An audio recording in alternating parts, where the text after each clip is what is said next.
Assalamualaikum warahmatullahi wabarakatuh.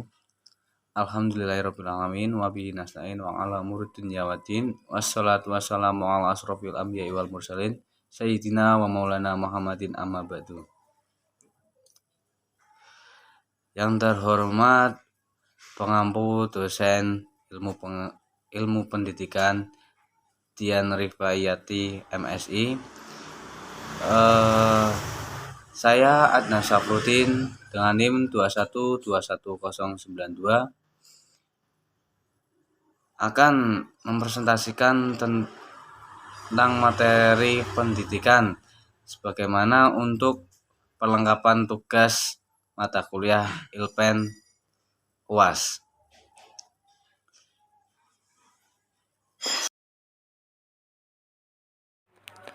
Nah, materi yang pertama yaitu pengertian materi pendidikan.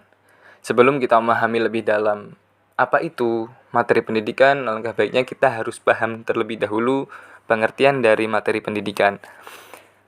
Nah, langsung saja Hamdani Ihsan menyatakan bahwa materi pendidikan merupakan bahan yang akan disajikan kepada peserta didik dalam kegiatan pembelajaran di kelas. Materi pelajaran tersebut telah ditetapkan dalam kurikulum yang disusun bersama oleh pengambil kebijakan suatu pendidikan dan disesuaikan dengan kurikulum nasional dan kearifan lokal. Nah, menurut M.R. Hamalik menyatakan bahwa materi pendidikan pada hakikatnya adalah isi dari kurikulum tersebut. Dalam Undang-Undang Pendidikan tentang Sistem Pendidikan Nasional telah ditetapkan bahwa isi kurikulum merupakan bahan kajian dan pelajaran untuk mencapai tujuan penyelenggaraan satuan pendidikan yang bersangkutan dalam rangka upaya pencapaian tujuan pendidikan. Sedangkan menurut Dadang Suhardan menyatakan bahwa isi kurikulum hendaknya memuat segala aspek yang berhubungan dengan aspek kognitif, afektif, dan psikomotorik yang terdapat pada isi setiap mata pelajaran yang disampaikan dalam kegiatan proses pembelajaran. Selain itu, isi kurikulum dan kegiatan pembelajaran diarahkan untuk mencapai tujuan dari semua aspek tersebut. Safruddin Nurdin dan Muhammad Bashiruddin menyatakan bahwa ada beberapa alasan perlunya pilihan materi pendidikan yang didasarkan pada luasnya ilmu pengetahuan, sehingga tanpa adanya pilihan materi bisa menggamburkan dalam pelaksanaan pendidikan, karena dapat terjadi apa yang dipelajari di sekolah beraneka ragam coraknya, sehingga apa yang ditetapkan dalam tujuan pendidikan itu tidak tercapai sebagaimana mestinya. Seperti itu. Nah, jadi materi pendidikan itu adalah segala sesuatu yang diberikan kepada anak didik untuk mencapai tujuan pendidikan yang telah ditetapkan. Dengan demikian, tujuan pendidikan itu tidak akan tercapai sebagaimana mestinya tanpa pembekalan anak didik dengan materi pendidikan. Bila rumusan tujuan pendidikan berbeda antara satu masyarakat dengan masyarakat lainnya, materi yang diperlukan juga harus berbeda. Materi pendidikan dalam masyarakat sekuler mesti berbeda dengan pendidikan dalam masyarakat yang religius. Begitu pula materi pendidikan masyarakat industri harus berbeda dengan materi pendidikan dalam masyarakat agraris. Seperti itu. Itu sedikit penjelasan dari pengertian materi pendidikan. Nah, untuk materi yang ketiga yaitu jenis materi pendidikan. Jenis-jenis materi pembelajaran ini diklasifikasikan sebagai berikut. Yang pertama yaitu fakta. Fakta adalah segala hal yang berwujud kenyataan dan kebenaran, meliputi nama-nama objek, peristiwa sejarah, lambang, nama tempat, nama orang, nama bagian atau komponen suatu benda, dan lain sebagainya.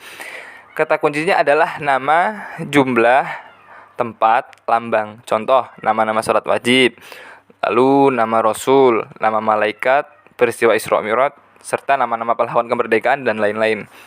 Yang kedua yaitu konsep. Konsep adalah segala yang berwujud pengertian-pengertian baru yang bisa timbul sebagai hasil pemikiran, meliputi definisi, pengertian, ciri khusus, hakikat, inti atau isi, dan lain sebagainya.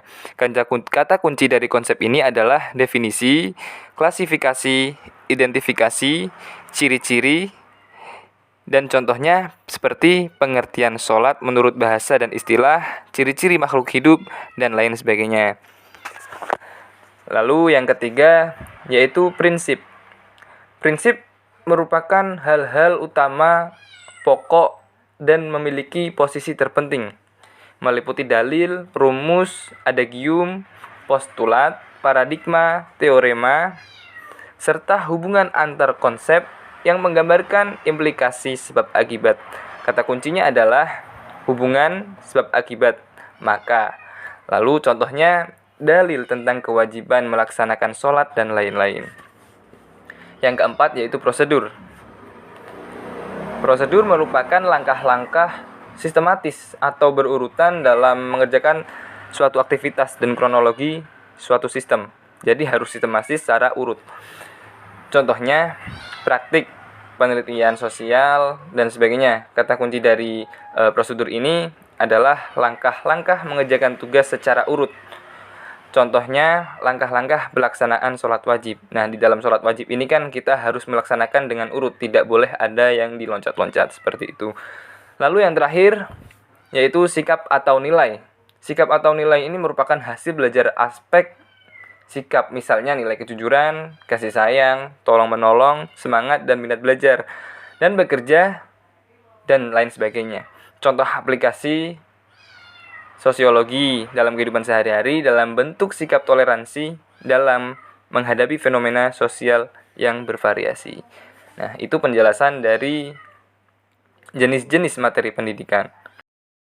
Materi yang keempat yaitu urutan materi pendidikan.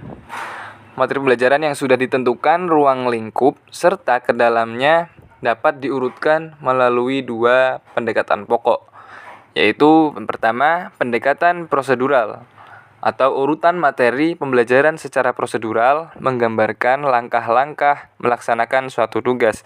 Jadi pendekatan prosedural ini adalah urutan materi untuk mencapai agar peserta didik dapat mencapai standar kompetensinya. Contohnya dalam urutan prosedural atau tata cara pada mata pelajaran biologi, peserta didik harus mencapai standar kompetensi melakukan percobaan fermentasi nata de coco agar peserta didik berhasil mencapainya atau berhasil paham bagaimana cara fermentasi nata de coco.